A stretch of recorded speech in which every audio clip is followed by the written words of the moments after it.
Mortes, estragos, uma família desunida, um espírito possessor que volta aqui mais uma vez em mais uma narrativa dessa grandiosa franquia. Eu sou o cara da cultura e aqui vem minha crítica do novo longa da franquia Evil Dead, A Morte do Demônio em Chamas, traduzido do inglês Evil Dead Burn.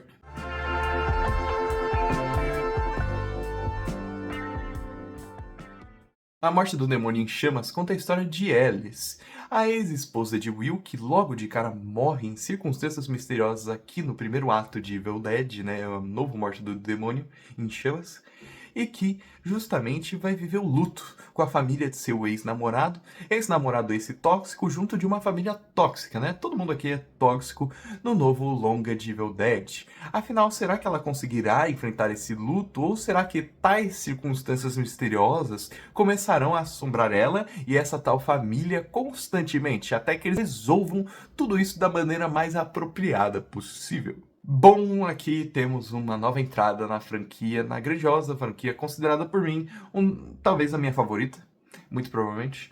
A grande franquia que é A Morte do Demônio. Eu basicamente assisti todos os longas aqui mais de uma vez, né? A Morte do Demônio 1, Uma Noite Alucinante 2, isso porque mudaram o título aqui no Brasil.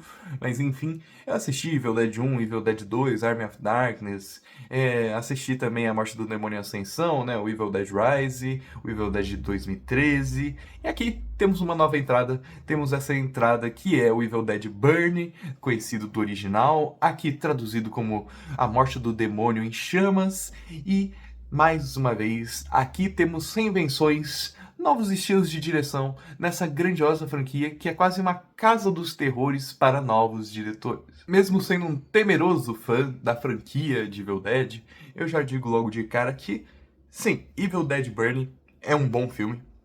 Não é o meu favorito, mas olha que filme delicioso de se assistir. Fazia muito tempo que eu não ia a um cinema, né, a um filme de terror, né, um cinema de horror, para assistir uma obra que fosse tão descontraída consigo mesmo, que tivesse mensagens relevantes, mas que a forma como mostra essas mensagens fosse tão interessante assim, tanto quanto são as outras entradas na franquia de Evil Dead, e também tanto quanto essa aqui, que se mostra esse mar aqui de escrotidão, de sangue, violência, tudo, mas tudo com essas pitadas, esse humor cada vez mais inventivo da própria franquia, e aqui da direção desse novo diretor, o Sebastian Vasilek. Temos aqui em A Morte do Demônio, em Chamas, essa nova personagem que se mostra Alice, né, ela tem seus problemas em relação a esse núcleo familiar do seu marido, seu esposo, barra namorado, não entendemos muito bem a relação deles, aparentemente são casados, mas eles não se firmam muito nesse casamento, enfim. Temos toda essa questão moral, né, essa questão também de toxicidade, né, a família tem toda uma toxicidade masculina, apesar de mulheres também rechaçarem essa toxicidade. Enfim, temos aqui toda essa construção para que a personagem de Alice surte constantemente. Ela está em um surto psicológico, ela está vendo o mundo caindo aos pedaços, de certa forma. Ela olha com tudo para um olhar niilista, né? Ela é uma pessoa quase descrente da vida. Não diria nem niilista, né? Porque o niilismo acredita, em certas partes, no aproveitamento da vida. Alice nem isso mais. Ela tá perdida, ela tá sem rumo, ela não sabe o que fazer. Ela admite isso diversas vezes, né? Que não sabe muito bem o que faz agora. Mesmo depois de ter saído desse relacionamento tóxico, ela, apesar de ter se livrado dessas amarras, não sabe muito bem o que conduzir da sua vida, das suas ideias, do que pensa para o seu futuro. E ela tá aqui presa por uma série de horas com essa família, né? Com esse núcleo familiar abusivo, esse núcleo familiar que sempre tratou ela com desdém, né? Que deixou o filho casar aparentemente porque ele fez isso escondido. E aqui temos toda essa construção, esse mar de toxicidade que já invade essa narrativa de Alice por completo, né? Ela já fica uma refém de si mesma por uma série de horas ali, enquanto todos enfrentam o luto juntos. Já é possível notar nessa sequência inicial, porque isso ocorre durante 15, 20 minutos de longa, 20 minutos de produção, né? Que há toda uma inventividade, na direção do Sebastian Vasilek. Ele filma tudo de uma maneira bem energética, mas sem peso. Sem peso no sentido contextual mesmo. Ele mostra uma série de mortes ali, sem mostrar dinamismo. É tudo muito seco, tudo muito árido, até mesmo eu diria, e é muito sem pudor, sabe? Em vez de dramatizar, inclusive igual os outros Evil Dead dramatizam, aqui a direção de Sebastian Vasilek vai olhar o poço, né? O poço que tanto você olha e tanto te olha de volta. Aqui Sebastian Vasilek coloca a câmera sobre esse tal poço e o filma por completo. Ou seja, é um filme que é sobre essa disrupção, né? Essa nova realidade que temos de toxicidade, de masculinidade tóxica, envolvendo toda uma narrativa, deixando a nossa protagonista aqui sem esperança. Não só sem esperança nos vivos, afinal ela tem que estar nessa sociedade de pessoas vivas e tóxicas, mas também sem esperança nos mortos, sem esperança nas lembranças que ela mesma tem de seu marido, porque ela percebe cada vez mais, putz, eu casei com um abusador. Vaslek, então, a partir dessa ideia, filma tudo com ares, diria eu, irônicos, sarcásticos, envolvendo a morte, envolvendo a vida também. Como existe, né, na realidade, na nossa rotina, um descaso com esse tema da morte e como isso se torna até elemento de comédia em certas situações. Temos uma situação aqui incrível, um corte seco para uma certa festa, logo nos primeiros 5 minutos de produção, né, do longa, que acaba sendo um descaso, um escárnio com a própria condição de certos personagens, mas isso é para mostrar que é tudo indiferente, né, para o mundo. Certas condições, certas realidades se chocam e acabam se perdendo, né, nesse marasmo, nessas narrativas nada conectadas, que são o próprio mundo em si. Ou seja, Sebastian Vasilek filma tudo com uma descrença na própria realidade, filma tudo de uma forma que deixa a vida cômica, mas não somente a vida, deixa a morte irônica também.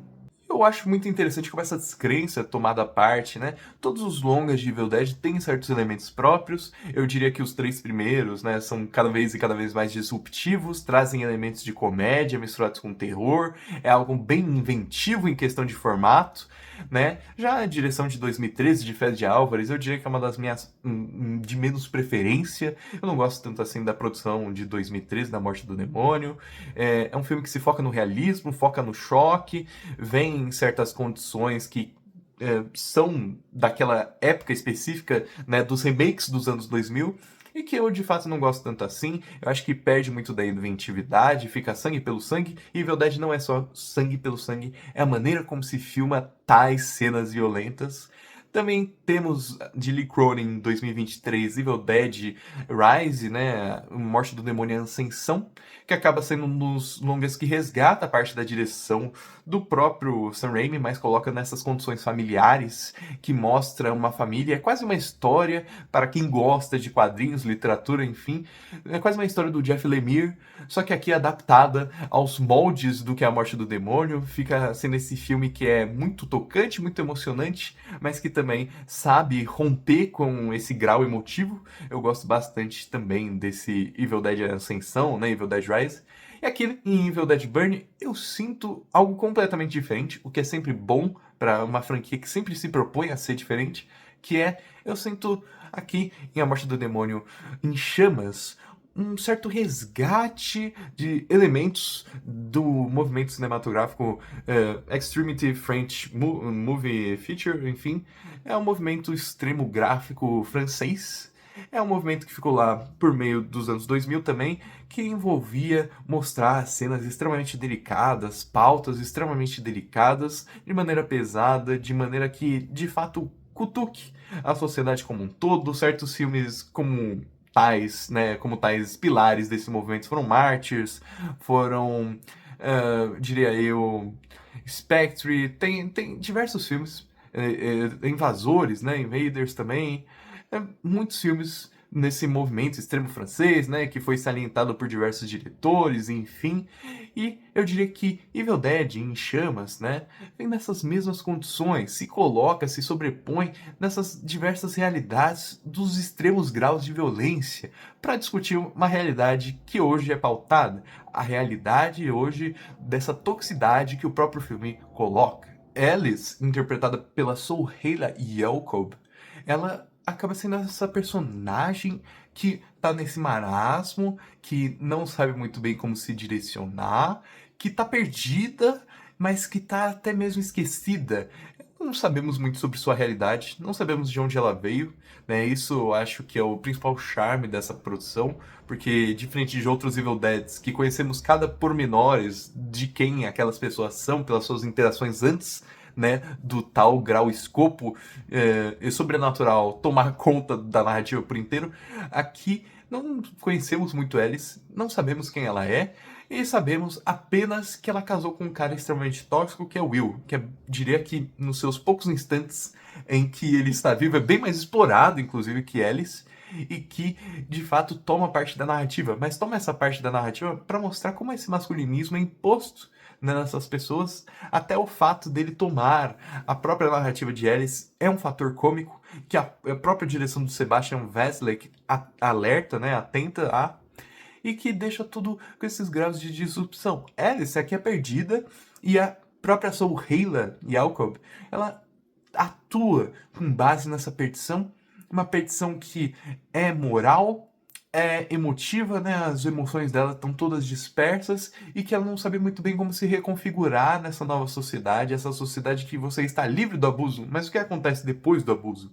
Ela não sabe muito bem como se codificar, né? Como se reposicionar nesses graus associativos, né? Nesses graus sociais que ela mesma tenta se escorar em, mas não consegue. Felizmente esses graus só se aumentam mais e mais. A perdição aqui de nossa protagonista também é cada vez mais abordada. Ela, conforme a narrativa vai avançando, vai ficando cada vez mais desesperançosa, isso porque certas coisas paranormais, sobrenaturais começam a acontecer com essa família. Aparentemente a morte suspeita de Will, mesmo ele estando bêbado, tudo, tem todos os resquícios sobrenaturais, né? Requintes de sobrenaturalidade. Isso porque esse demônio tá querendo uma coisa dessa família aqui, esse demônio tá querendo uma coisa que essa família tem, e ele fica reiterando isso, enfim. E aí a personagem de Alice cai no meio dessas tramas sobrenaturais. Ela é constantemente abordada por algo que ela nem queria, né? Ela tá presa ali com uma família tóxica, numa situação tóxica também. Então ela tá cada vez mais enlouquecendo nesse grau quase surrealista, mas um surrealismo aqui que pende cada vez mais pro naturalismo, pro realismo. Ela tá perdida conforme os graus de violência que são tomados, violências brutais mesmo, diferente dos outros Evil Dead, que tratam a violência como um mero fator estético, mas um fator estético sempre fantasioso. Aqui em Evil Dead em Chamas, temos essa direção do Veslek, que de fato denota essa violência como algo real, um elemento real e nada chocante, e por não ser nada chocante, né, por ser algo brutal, sem direção, no sentido de que tudo aqui é muito realista, né, por ser algo que a montagem é totalmente brutal, que mostra de fato esses fermentos cauterizando ou cada vez mais se abrindo, esses cortes que se abrem constantemente, mostra a realidade dessa personagem de Alice vivendo essa situação abusiva, essa situação louca onde o real toma conta dela por completo. Nesse mundo extremamente brutal, Alice então tenta sobreviver com os mais diversos mecanismos, né? Ela tenta pegar em armas e aí começa toda aquela narrativa de todos os Evil Deads, né? Aquelas armas que supostamente não serviriam para muita coisa, sendo extremamente eficazes, né? Cortadores de carne, aqui aparadores de grama, enfim, ela começa a se utilizar de tudo para combater essas forças malignas, mas nada em tom aventuresco ou heróico, como as próprias outras tramas faziam. Aqui Alice é uma refém de sua própria situação e condição de vida, e precisa se escurar nesses pedaços do inferno para, de fato, alçar algo melhor, condições melhores. É quase a jornada de Dante aqui, né? A Divina Comédia. Alice está no inferno e precisa sair, escapar dessa casa inescapável de condições absurdas de vida, né? Onde a toxicidade é uma realidade. Ela precisa sair e fazer dessa sua própria Divina Comédia, né? O seu arco de saída do inferno. Alice aqui, então, se mostra não como uma herói, mas como uma, de certo modo, uma perdedora de sua própria realidade, sua própria existência, que precisa reconquistá-la através da quebra desses grandes, né, dessas grandes prisões que essa família gerou na sua própria vida e também dessa relação abusiva que ela tinha com seu próprio noivo. Isso já é abordado através desse extremo realismo, já temos diversas sequências, né, em que esse realismo é transposto, essa brutalidade. Cortes secos aqui são impensáveis, são elementos satíricos, mas também servem para mostrar como a realidade é quase imutável em certas instâncias. A realidade de Alice é constante, ou seja, ela vive esse naturalismo, né, essas cenas brutais de maneira efervescente e reposicionada, ou seja, é recorrente, é um fator que sempre volta na vida de Alice, esses abusos, seja por parte sobrenatural, seja por parte real, inclusive muito mais real do que sobrenatural aqui em A Morte do Demônio em Chamas, mas ela sempre está nessas condições ínfimas que tentam se dissipar, não conseguem, ela luta contra isso, e essa luta que se faz, a própria obra em si, né? Aqui temos mais uma vez esses elementos e o enfrentamento desses elementos. Afinal, Evil Dead é uma franquia de enfrentar o sobrenatural, diferente de outras franquias, no qual o personagem principal corre, se esguia. Aqui há um enfrentamento dessas condições que se impõem sobre os protagonistas, e Alice é mais uma vez uma dessas, né? Mas aqui, em vez dela se mostrar como uma herói, ela se mostra muito mais como uma vítima dessa história, uma vítima fatal, quase. E ao final, essa direção que se foca nesse realismo quase sádico do Sebastian Wesley, todos esses pormenores dessa história sobre a realidade, como essa realidade às vezes nem é tão sobrenatural assim, às vezes é, e como em diversos momentos cenas absurdas que somente poderiam ter esses graus sobrenaturais podem ser feitas pela família mais supostamente de longe comum. Aqui em Evil Dead Burn temos essa narrativa sobre os absurdos que são cometidos diariamente, como a realidade é muito mais cômica pelo seu cinismo do que por qualquer outra coisa. Enfim, Evil Dead Burn, A Morte do Demônio em Chamas, sabe comentar através dessa direção de Sebastian Wesley como o mundo virou esse caos de toxicidade, masculinismo, e como isso é extremamente gráfico, gráfico até demais, gráfico no sentido de mostrado, como isso é aventurado e como isso é comum, rotineiro, e precisa ser quebrado através desse ciclo, dessa caminhada do inferno que essa própria protagonista de Alice faz no meio do seu caminho. Então eu vou colocar aqui para Evil Dead em Chamas, né? A Morte do Demônio em Chamas, uma nota 7.5 de 10. Eu acho que ele sabe se aventurar muito bem em todas essas questões moralizantes, essa caminhada do inferno. Eu acho que toda a composição da própria personagem de Alice, né, interpretada aqui majestuosamente pela Soul Head e a Ruby, né? É muito bem feita, né? Muito consegue de fato mostrar o abuso dessa personagem, essa caminhada que ela faz em direção à saída. Essa saída violenta, brutal, que mostra o real, que não tenta se fantasiar. Eu, de fato, gostei muito dessa nova abordagem. Uma abordagem essa que sempre é necessária de novos alicerces, né? Aqui na franquia de Evil Dead. Nunca podemos ter algo que já foi feito, é uma franquia de reinvenções. E aqui, em A Morte do Demônio em Chamas, temos essa, mais uma vez, uma reinvenção aqui pelas mãos do Sebastian Wesley, que quer mostrar o cinismo que é a realidade, essa realidade de abusos, essa realidade rotineira que acontece com todos nós, que apresentam situações que podem ser feitas até por graus sobrenaturais, mas que às vezes são fomentadas pelo próprio grau humano. Mas e aí, gostou do vídeo? Vai assistir o filme? Não? Então já comenta aqui, deixe seus comentários, enfim, curta, comente, compartilhe, se inscreva. Eu sou o Cara da Cultura e tchau!